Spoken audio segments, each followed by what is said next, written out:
Hey everyone, welcome to my channel. So in last video we have completed neuromuscular junction and neuromuscular transmission. This short video is about the applied part of the same neuromuscular transmission. Okay, you can be asked separate question on myasthenia gravis, or if you are asked long question, you can perform the applied part as well. Okay, so let's start the video first with myasthenia gravis. Myasthenia gravis is basically a autoimmune disorder in which antibodies are formed against acetylcholine receptors. Now, where the acetylcholine receptors are located, this is presynaptic terminal and this is postsynaptic terminal drawn here. So this presynaptic terminal is nothing but synaptic knob part of alpha motor neuron, and this postsynaptic terminal is nothing but motor end plate or part of muscle. Now we know that here are acetylcholine receptors present, which are nicotinic receptors of M type, muscle type, right? NM type of receptors are present. So these acetylcholine receptors are basically blocked because of antibodies present over here. Antibodies are formed against this receptor which is present on motor end plate.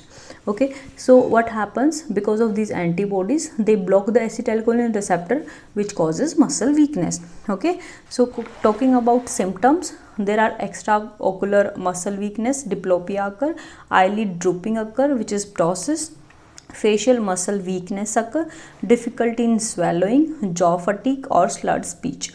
These are some sign symptoms.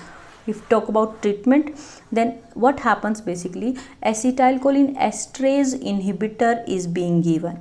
What is acetylcholine esterase? If we talk about presynaptic terminal, there is a acetylcholine esterase enzyme present. What it does is, when acetylcholine is basically released here, exocytosis of acetylcholine occur here in cleft part. That acetylcholine is hydrolyzed by acetylcholine esterase and it's basically recycled for further acetylcholine synthesis. So that acetylcholine breakdown occur suddenly when it is released. Fine. So that's why acetylcholine, the time acetylcholine spanned here in the cleft part is very small. So when these antibodies, they bind on these receptors, what happens? We need more acetylcholine here in the cleft. So because of that, we can have some action potential in muscle. So that's why treatment is neostigmine, which is acetylcholine esterase inhibitor. So we are basically inhibiting this enzyme. So acetylcholine are not hydrolyzed. That means more acetylcholine is present in the cleft. Okay, so neostigmine is treatment. Then we can also suppress the antibody formation by giving immunosuppressant. Steroid can be given. Okay, otherwise thymus can be removed, thymectomy can be done, right? Monoclonal antibody against B cell can be given. Okay, so this is treatment of myasthenia gravis. Now we know that there are some toxins or some disorders in which toxins are involved. Those toxins are basically targeting some proteins which are involved in exocytosis. So you can visit last video and you can know that what is role of snare complex in exocytosis. Because all these proteins, okay, these are the target protein for various toxins. For example, in tetanus, synaptobrevin has been targeted. Botulinum varieties are there which target snare complex. So all these are snare complexes. If these are damaged because of some toxins, they will obviously hinder the exocytosis. So acetylcholine exocytosis is hampered. That means obviously release of neurotransmitter is hampered, which obviously lead to muscle weakness. Okay, so they block fusion of synaptic vesicle or exocytosis. Otherwise, next is Lambert-Eaton syndrome, in which there can be damage to calcium channel. So if calcium channel is blocked because of any reason, exocytosis is inhibited. Okay, next is neuromuscular blockers. Okay, these are used for surgery, for intubation, for ventilation part, right?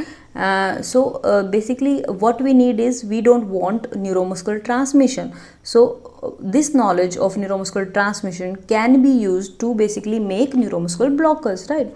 So what are mechanism behind neuromuscular blockers that we should know? There are two types: non-depolarizing neuromuscular blocker and depolarizing neuromuscular blocker.